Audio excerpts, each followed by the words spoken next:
জাতীয় নির্বাচনকে সামনে রেখে রাজনৈতিক দলগুলোর সাথে সভা করেছে, আলোচনা করেছে নির্বাচন কমিশন।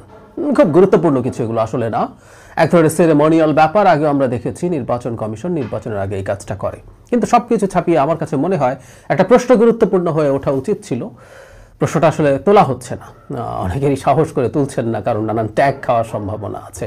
কিন্তু প্রশ্নটা আসলে একটা টকশোতে বা দুটো টকশোতে মধ্যে তুলেছি, তাই একটু এখানে আলাদাভাবে কথা বলতে চাই। সেটা হচ্ছে জাতীয় পার্টি এবং আওয়ামী লীগের সাথে নির্বাচন করেছে এরকম আরও কিছু নিবন্ধিত দল আছে যাদেরকে নির্বাচন কমিশন ডাকেনি। প্রশ্ন হচ্ছে কেন ডাকেনি, এবং এই না ডাকা নিয়ে আমাদের আসলে কি ধরনের অবস্থান নেওয়া দরকার। শুরুতে একটা ডিসক্লেইমার দিয়ে দেওয়া জরুরি, সেটা হচ্ছে নিশ্চিতভাবেই জাতীয় পার্টি শেখ হাসিনার সাথে কোলাবোরেট করেছে, বিশেষ করে 18-24 এই নির্বাচনে।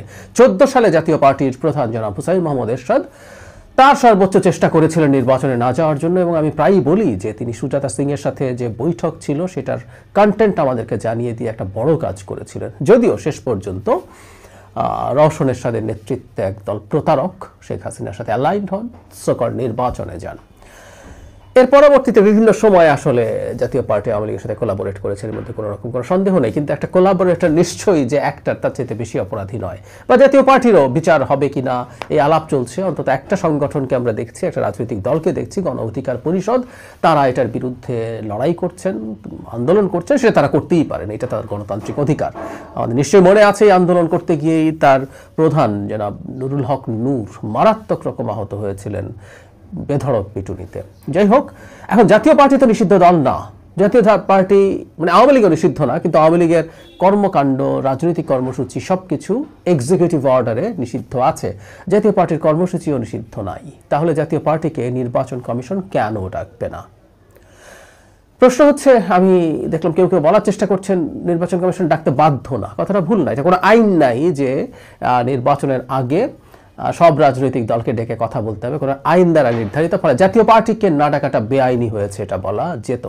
এখন যেহেতু আইন নাই, জাতীয় পার্টিকে না ডাকাটা বেআইনি নয়, এবং নির্বাচন কমিশন বলতেই পারে আমি বাধ্য নই, আমার যাকে ইচ্ছা তাকে ডেকেছি। কিন্তু এই কথাটা আসলে আমি মেনে নিতে প্রস্তুত নই। জাতীয় পার্টির প্রতি আমাদের ক্ষোভ আছে, অসন্তোষ আছে, কিন্তু নির্বাচন কমিশন একটা সাংবিধানিক প্রতিষ্ঠান যে আগামী নির্বাচন বা যে কোনো নির্বাচনে একটা নির্বাচন কমিশন প্রধান দায়িত্ব পালন করবে, সে রেফারি।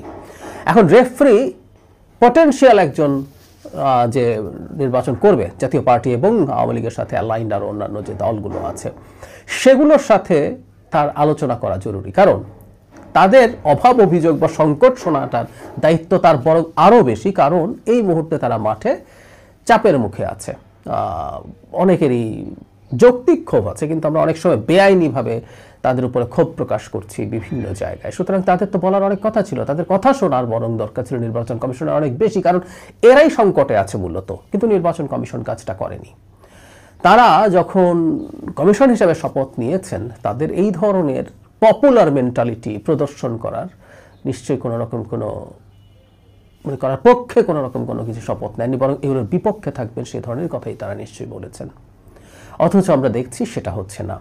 একটা কথা মনে রাখতে হবে, একটা পোস্ট অভ্যুত্থান জাতীয় পার্টি বা আরও অনেকের বিরুদ্ধেই অনেকেরই ক্ষোভ থাকবে, ব্যক্তিগত ক্ষোভ থাকবে, রাজনৈতিক দলের ক্ষোভ থাকবে। অনেকে নানানভাবে সংকটে পড়েছে, এদেরকে দিয়ে রাষ্ট্র সংকটে পড়েছে, সো নানান আবেগের কথা আসবে। কিন্তু একটা প্রতিষ্ঠান, সাংবিধানিক প্রতিষ্ঠানের মতো কাজ করতে হবে। তারা এই কাজটা না করে তারা আবারও বিতর্কিত হয়েছেন বলে আমি মনে করি। আবারও বলছি এই কারণে, কিছুদিন আগে একটা মানে এনসিপির সাথে দুটো রাজনৈতিক দল, বিশেষ করে জনাব রফিকুল আমিনের প্রতিষ্ঠিত আম জনতা দল বা কিছু একটা পার্টি, মানে দুটো আম জনতার পার্টি আছে একটা, যাই হোক, মিস্টার রফিকুল আমিন যে ডেস্টিনির প্রতিষ্ঠাতা বা মালিক ছিলেন, তার পার্টিটাকে পার্টি করতে পারবেন না তা না, কিন্তু সেই পার্টি যথেষ্ট জিনিস সাবমিট করতে পেরেছে এটা আমি কোনোভাবেই বিশ্বাস করি না। সেটা শেষ পর্যন্ত এখনও আমার সম্ভবত ফাইনালাইজ করা হয়নি, কিন্তু প্রাথমিক অনুমোদন দিয়েছে। এটা দিয়ে তারা বিতর্কিত হয়েছেন বলে আমি মনে করি। এখন জাতীয় পার্টিকে না ডাকার মাধ্যমে তারা হয়তো একটা পপুলার স্ট্যান্স নিলেন, কিন্তু এটা করার মাধ্যমে আমি মনে করি তারা আবারও বিতর্ক তৈরি করলেন। আমাদের এই রাষ্ট্রীয় এবং সাংবিধানিক প্রতিষ্ঠানগুলোর নির্বাচন কমিশন আমাদের সবচেয়ে গুরুত্বপূর্ণ সাংবিধানিক প্রতিষ্ঠান বলে আমি মনে করি, সেটি নিউট্রালি কাজ করছে, এটা আসলে আমরা দেখতে চাই। সুতরাং এখনও যদি সুযোগ থাকে জাতীয় পার্টি এবং সাথে আওয়ামী লীগের সাথে যারা নির্বাচন করেছে তাদেরকে ডেকে তাদের কথা শোনা, এতে অনেক কিছু হয়ে যাবে তা না, কিন্তু একটা মেসেজ ক্লিয়ারলি যাবে যে এই প্রতিষ্ঠানটা সত্যিকার আইন এবং বিধিবিধান দিয়ে পরিচালিত হয়, সে তার বা অন্য কারো আবেগ বা চাপের কাছে নতি স্বীকার করে না। একটা নির্বাচনের আগে এই ধরনের একটা নির্বাচন কমিশনই আসলে আমরা দেখতে চাই।